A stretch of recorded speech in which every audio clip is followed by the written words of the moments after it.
X को capital plus Y को capital plus Z को क्यापिटल जोड्दाखेरि 2,40,000 आउनु पर्यो। अब हेर्नुस्, त्यसो भए हामीलाई थाहा भयो के त भन्दाखेरि एक्स वाई र जेड को क्यापिटल जोड्दा टोटल जोड्दा 2,40,000 हुन्छ। अनि जेड को मात्रै 60,000 छ भनेपछि total capital of X and Y कति भयो त भनेको टोटल 2,40,000 बाट जेड को क्यापिटल घटाइदियो भने एक्स र वाई को क्यापिटल आयो, कति आउँछ निकाल्ने 2,40,000 माइनस 60,000 1,80,000 आयो। कुरा त बुझ्नुभयो नि। तपाईको 60,000 भनेको जेड को क्यापिटल भयो जुन 1/4 हो। 1/4 भनेको 60,000 हो भने टोटल कति हो इन्टु 4/1 जस्ट उल्टाएर निकालिदियो युनिटरी मेथडबाट 1/, यो टोटल तीनटै पार्टनरको क्यापिटल भयो। अब यसमा जेड को क्यापिटल घटाइदिएपछि एक्स र वाई को क्यापिटल आयो 1,80,000।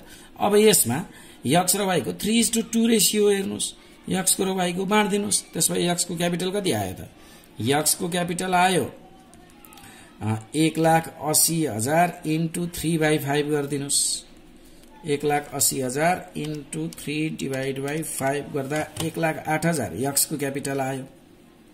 जस्तै वाइज क्यापिटल निकाल्दिनुस्, वाइज क्यापिटल आयो 1,80,000 इन्टु 2/5 गरिदिनुस्, 1,00,000 गरौँ फेरि 1,80,000 इन्टु 2/5 गरिदिनुस्, आयो 72,000। अब यसलाई के गरिदिनुस्, यहाँ अब टु ब्यालेन्स सिटमा क्लोजिङ क्यापिटल आयो, एक्स को कति आयो 1,08,000 आयो। त्यस्तै वाई को कति आयो 72,000 आयो, जेड को त 60,000 छँदैछ। ल हेर्नुस्, यसरी क्लोजिङ क्यापिटल निकालियो। अब के गरौँ भने यहाँ जोड्दिउँ, यो जेड को 60,000 केही समस्या छैन, यो लाइन वाई को पनि जोडौँ एक्स को पनि जोडौँ। वाई को जोड्दा भयो 41 प्लस 8 प्लस 80 प्लस 40 गर्दा भयो 2,68,000। यो जोड्नुस्, यता एक्स को पनि जोड्नुस् 160 प्लस 12 प्लस 120 प्लस 60 यो भयो 3,52,000। यो टोटल यता पनि यही आउने भयो 3,52,000, 2,68,000, यो 60,000। अब तपाईको डेबिट साइडमा हेर्नुस् पुग्दैन, नपुगेपछि यहाँ ब्यालेन्सिङ फिगरबाट ल्याउनु पर्यो। यहाँ ल्याउँदाखेरि कि त बैंक एकाउन्ट हुन्छ कि त लोन एकाउन्ट हुन्छ। हेर्नुस्, अब यो कति बेला बैंक एकाउन्ट हुन्छ कति बेला लोन एकाउन्ट हुन्छ भन्ने कुरा मैले तपाईहरुलाई बुझाउँछु। पहिला ब्यालेन्सिङ फिगरको एमाउन्ट लेखौँ त कति हुन्छ, एक्स को कति हुन्छ 352 माइनस 108 माइनस 48 गर्दा यो हुँदो रहेछ 196,000। त्यस्तै यो हुन्छ 268 माइनस 72 माइनस 32 गर्दा 164 यो हुन्छ। जेड को त हुँदैन। ल हेर्नुस्, अब हामीले बुझ्नु पर्यो यहाँ कति बेला बैंक एकाउन्ट हुन्छ कति बेला लोन। यो दुईटा मात्रै एउटा हो नि। अहिले मैले यहाँ दुईटै लेख्नुको कारण चाहिँ के हो त भन्दा के यो हुन्छ के यो हुन्छ। तपाईलाई वर्किङ नोट गरेर देखाउँछु मैले कसरी कुन हुन्छ भन्ने कुरा। ल हेर्नुस् है त, यहाँ त्यो थाहा पाउनको लागि के गर्ने भने बैंक एकाउन्ट हुन्छ कि लोन एकाउन्ट हुन्छ भन्ने कुरा थाहा पाउनको लागि क्वेशनको ब्यालेन्स सिटमा दिएको क्याश हेर्नुस्। ब्यालेन्स सिटको क्याश इक्वल्स टु कति छ, ब्यालेन्स सिटको क्याश यो कति हो 50,000। यसमा प्लस जेडले ल्याएको क्याश ब्रट इन गरिदिनुस्। जेडले ल्याएको क्याश ब्रट इन भनेको 60,000 क्यापिटल प्लस 20,000 तपाईको गुडविल ब्रट इन गर्यो। अब कुनै तिरेको छ भने जस्तो यो एकाउन्ट्स पेबल कहिलेकाहीँ वाज सेटल भनेको तिरेको हुन सक्थ्यो, छैन, त्यो भयो भने माइनस गरिदिनुस्। अहिले छैन, यो गर्दा 1,30,000 आयो। यो 1,30,000 एमाउन्ट भनेको पार्टनरशिप फर्ममा अहिले भएको एमाउन्ट हो, अहिले भएको क्याश हो। यो क्याशले यहाँ तिर्न पर्ने कति छ हेर्नुस् त। अब यहाँ तिर्नुपर्ने कति छ 196 र 164,000। 1,30,000 जम्मा हामीसँग पैसा छ, यत्रो धेरै तिर्न छ। सकिन्छ त सकिँदैन नि त, पुरै तिर्न त सकिएन। नसकिएपछि यहाँ बैंक एकाउन्ट नलेखेर तपाईको ऋण लिनु पर्यो, लोन एकाउन्ट लेख्नु पर्यो। हेर्नुस्, कुरा बुझ्नुभयो नि। अब लोन एकाउन्ट यसरी लेख्नु पर्यो, किन यहाँ हामीसँग भएको पैसाले यहाँ तिर्न पुगेन, त्यसकारणले गर्दा लोन भयो। यदि हामीसँग यहाँ तिर्न भन्दा हामीसँग धेरै भएको पैसा हुन्थ्यो भने यहाँ बैंक एकाउन्ट लेख्न सकिन्थ्यो। अब यसरी चाहिँ यहाँ लेख्न सकियो। यसरी पार्टनर्स क्यापिटल एकाउन्ट पनि सकियो। अब रह्यो अन्तिममा बुझ्नुभयो नि पार्टनर्स क्यापिटल अकाउन्ट पज गर्दै पढ्नु होला बुझ्नुहुन्छ सजिलो छ अब हामीसँग बाँकी रह्यो ब्यालेन्स सिट गरौँ ब्यालेन्स सिट गर्नभन्दा अगाडि एउटा कुरा म सम्झाउँ तपाईलाई मैले फाइनल सेटलमेन्ट रोकाएर राखेको थिएँ अघि जर्नल एन्ट्रिजमा लास्टमा गर्ने पार्टनर्स क्यापिटल अकाउन्ट गरेपछि भनेर ल अब यहाँ हेर्नुस् यसैको लागि हो यही ब्यालेन्सिङ फिगरबाट के आउँछ भनेर कुरेको हो हामीले चाहिँ यहाँ अब यहाँ के हुने भयो त भन्दा डेबिट साइडमा X capital account debit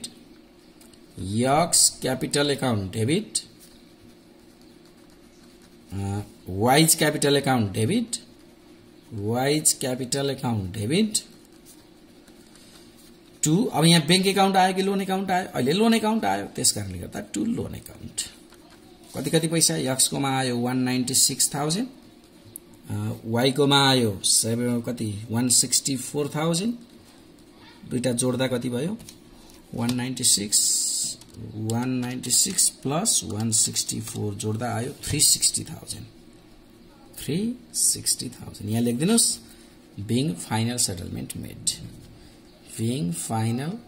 settlement made यसैको लागि हामीले कुरेका थियौं है त ल अब ब्यालेन्स सिटतिर जाउँ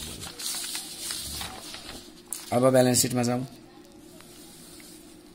ब्यालेन्स सिटको फर्मेट बनाऊ सजिलो छ क्वेशनकै ब्यालेन्स सिटको आधारमा बनाइन्छ त्यही भएर धेरै दुःख छैन है त क्यापिटल एन्ड लायबिलिटीज ल गरौँ लायबिलिटीज रुपीज एसेट्स रुपीज अब ब्यालेन्स सिट गर्दाखेरि के गरौँ भन्दा क्वेशनकै ब्यालेन्स सिटमा जाउँ लायबिलिटीजमा हेरौँ यहाँ छ क्यापिटल अब यहाँ क्यापिटल लेख्दाखेरि यक्स वाई जेड पनि थपियो अब यहाँ क्वेशनको ब्यालेन्स सिट लेख्ने होइन नि क्वेशनको लेख्ने होइन नयाँ ब्यालेन्स सिडी गर्दाखेरि हामीले वर्किङ नोटमा निकालेका थियौं नि ब्यालेन्स सिडीको हेर्नुस् त कति आछ यक्सको 1,08,000 त्यसपछि 72,000 अनि जेडको 60,000 नयाँ आएको लेख्ने त्यसपछि फेरि हेरौं अब जस्तो यहाँ रिजर्भ दिएको छ क्यापिटल भन्दा पछाडी यो रिजर्भ हामीले ट्रान्सफर गरिसकेका छौं पार्टनर्स क्यापिटल अकाउन्टमा अब चाहिएन ट्रान्सफर गरिसकेको कुरा फेरि चाहिएन प्रॉफिट एन्ड लस पनि ट्रान्सफर गरिसकियो चाहिएन लेख्ने होइन अब अकाउन्ट पेबल अहिलेसम्म हामीले केही कुरै भनेकै छैन हामीले छोकै छैनौं युज गरेकै छैनौं त्यसलाई जस्ताको तस्तै लेख्दियौ अकाउन्ट्स पेबल कति भन्दा 2 लाख त्यसपछि हेर्नुस् अब यहाँ लोन आएको छ लोन पनि आएको छ हेर्नुस् यो लोनलाई पनि लेखिदिनुस् यक्स को लोन कति आछ यक्स लोन 196,000 अब बैंक आएको भए यता लोन लेख्नु पर्दैन थियो यहाँ कति आयो वाइज लोन आयो 164,000 अब यति भइसकेपछि क्यापिटल एन्ड लायबिलिटी साइड सकियो अब एसेट साइडतिर आउनुस् एसेट साइडमा प्लान्ट एन्ड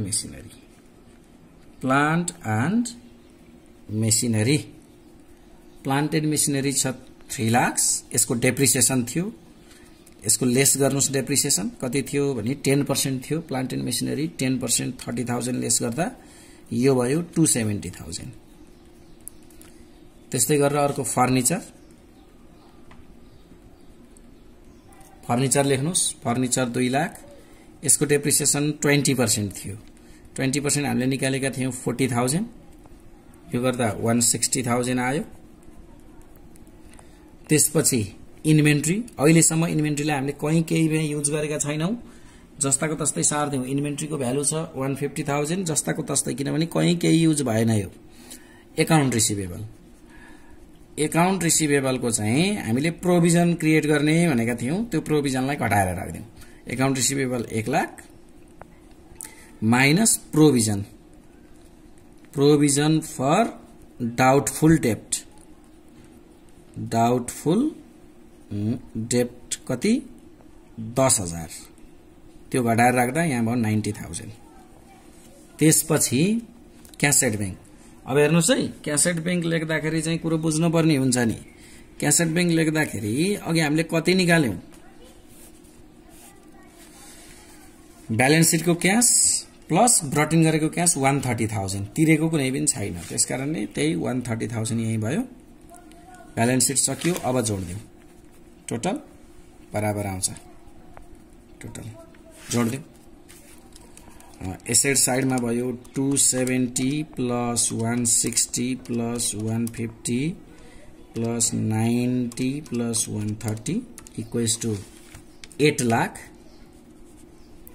लाख लायबिलिटी साइडतिर नि जोड्नुस् लायबिलिटी साइडतिर नि 108,000 plus 72,000 plus 60,000 plus 200,000 plus 196,000 plus 164,000 गर्दा यो पनि आयो 8 लाख यसरी हाम्रो ब्यालेन्स सिट पनि सकियो यसरी हामीले के गर्यौं भने जर्नल एन्ट्रीज बनायौं पार्टनर्स क्यापिटल अकाउन्ट बनायौं ब्यालेन्स सिट पनि बनायौं यो ब्यालेन्स सिट चाहिँ आफ्टर एडमिसन हो नयाँ पार्टनर आइसकेपछिको हो अब यसमा कहिलेकाहीँ रिभ्यालुएसन अकाउन्ट पनि बनाउन सोध्छ त्यो बनायो भने म अर्को क्वेशन गर्दा सिकाउने छु यस्तै क्वेशनमा आजको क्लासलाई यति नै गरौँ फेरि यो राम्रोसँग पढ्नु होला एकदमै इम्पोर्टेन्ट छ यो एक्जामको लागि फेरि एक्जाम ओरिएन्टेड अर्को क्वेशन फेरि म अर्को भिडियोमा लिएर आउने छु त्यतिन्जेलको लागि यो पढ्दै गर्नु होला यो च्यानललाई लाइक र सब्स्क्राइब पनि गर्नु होला धन्यवाद